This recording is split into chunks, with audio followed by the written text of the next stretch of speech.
Vamos a seguir con las funciones. Vamos a ver funciones 2. Ok. Vamos a seguir hablando de funciones. Esta sería la segunda parte de las funciones. Vamos a analizar la función f de x igual a x cuadrada. Y para valores de x, por ejemplo, de -1, de 0, de 1, vamos a ver qué sale.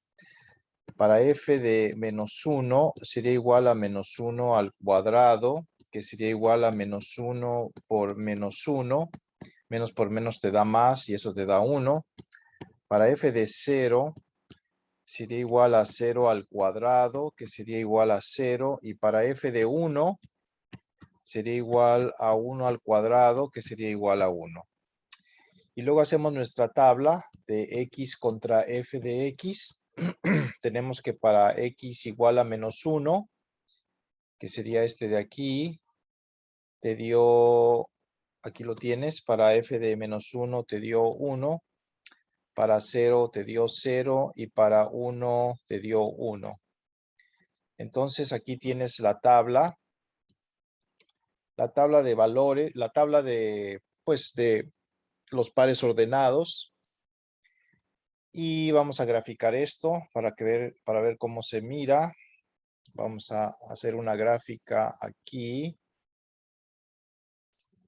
Vamos a hacerla más derechita.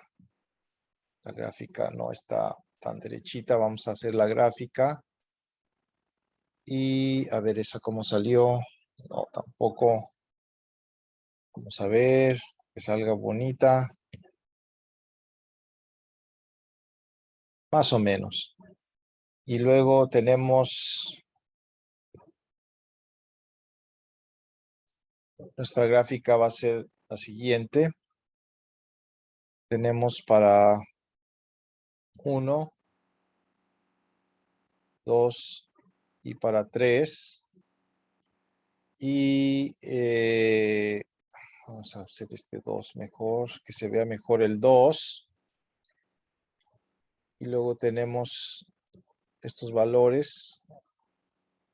Este sería el -1. Este sería el -2.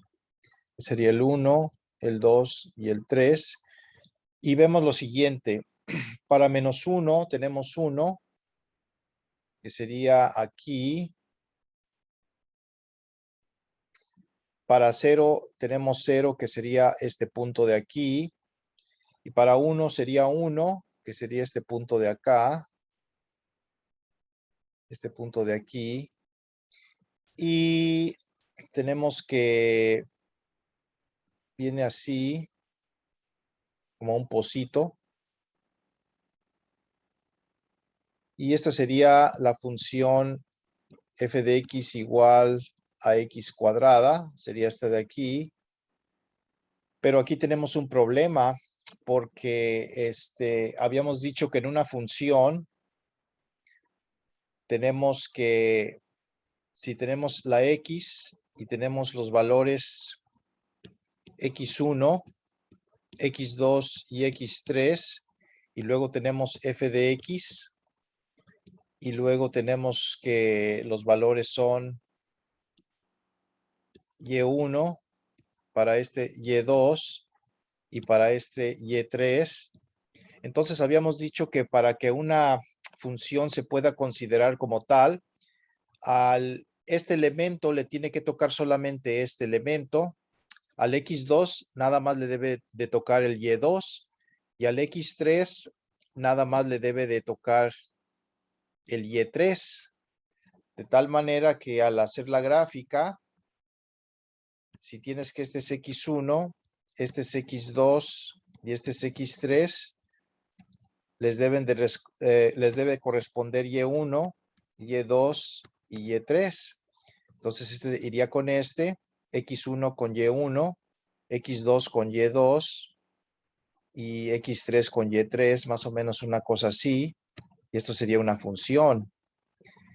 Eso sería una función y igual a f de x, en donde a cada elemento de la X le corresponde un único valor de Y.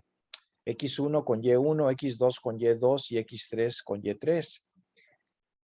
Pero en este caso que estamos viendo aquí, eso no sucede porque tenemos lo siguiente. Y deja hacerlo aquí mismo para que veamos. Voy a borrar esta parte. Aquí lo que tenemos, en este caso, en el que estamos viendo en este momento, tenemos que X y f de X corresponden de la siguiente manera. Para -1, voy a hacer aquí el cuadro para que veamos con claridad. Le tocó 1, para 0 le tocó 0, pero para 1 le tocó otra vez este de acá. O sea, para los valores de -1 y 1 les toca el mismo valor que es 1 de acá. O sea, serían este de aquí y este de acá, estos dos puntos de aquí y aquí. O sea, para -1 le toca 1 y para 1 positivo también le toca 1, entonces se están repitiendo. Y ahí ya choca con la definición de una función, porque la función dice que a cada elemento de la X le corresponde un único valor de la Y. Esta sería la Y. F de X es igual a Y. ¿Y cómo vamos a solucionar ese problema? Pues lo que podemos hacer aquí es definir el dominio. ¿Cuál es el dominio? Pues el dominio sería este de aquí. Por ejemplo, en esta función, todo lo que está en verdecito, en verde sería el dominio. Y el rango sería esto de acá, todo lo que está para acá. Eso sería el rango de la función. Entonces, podemos definir una función de acuerdo a su dominio y a su rango. Y es lo que vamos a hacer aquí. Nos vamos a quedar con la mitad, con esta mitad de aquí. La voy a volver a dibujar. Entonces, nos vamos a quedar con esa mitad nada más para que pueda decirse que es una función. Voy a borrar todo. Entonces, teníamos que X y f de X eran para -1 era 1, para 0 era 0 y para 1 era 1 también. Pero eso no va a funcionar. Entonces lo que hacemos, y voy a hacerlo otra vez, lo que hacemos es lo siguiente. Vamos a definir los valores. Vamos a decir que va a ser 1. Aquí va a ser 2. Aquí va a ser 0. Este sería el 0. 0, 1 y 2. Acá sería 1, 2, 3 y 4. Y vamos a definir el dominio.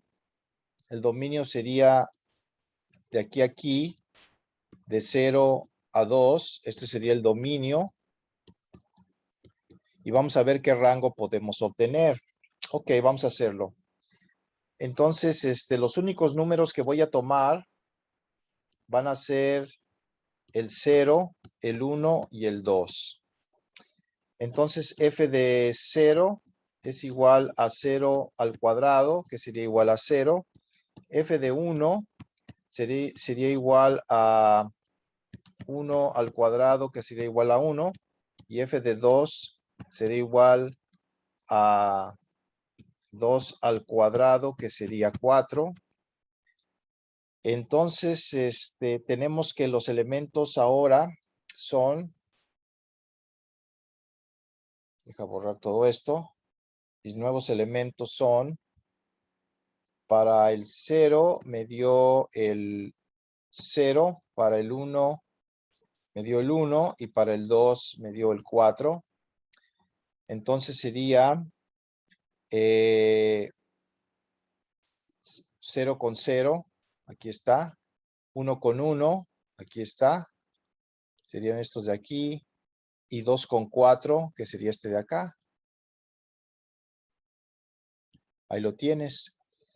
Y ahora la función que tengo sería esta de aquí nada más. Deja de dibujarla bien.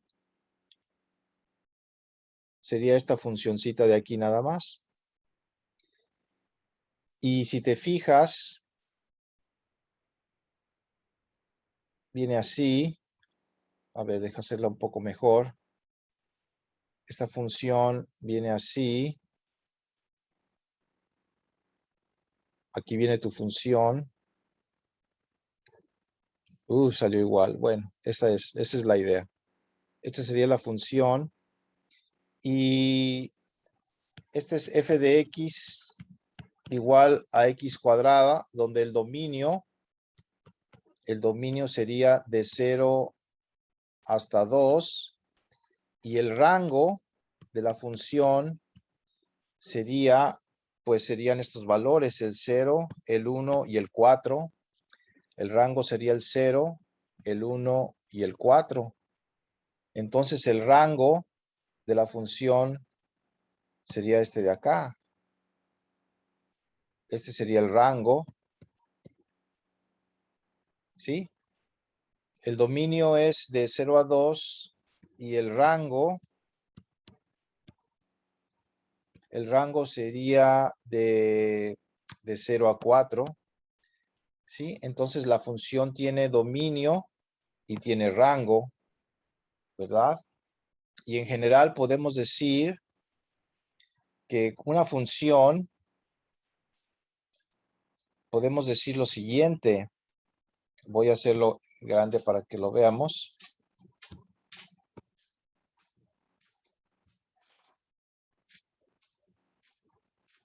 Si tenemos que existe una función, vamos a decir que va así, en donde f de x es igual a y, esta sería tu función. Podemos decir que tiene esta función, aquí sería el punto A, aquí sería el punto B,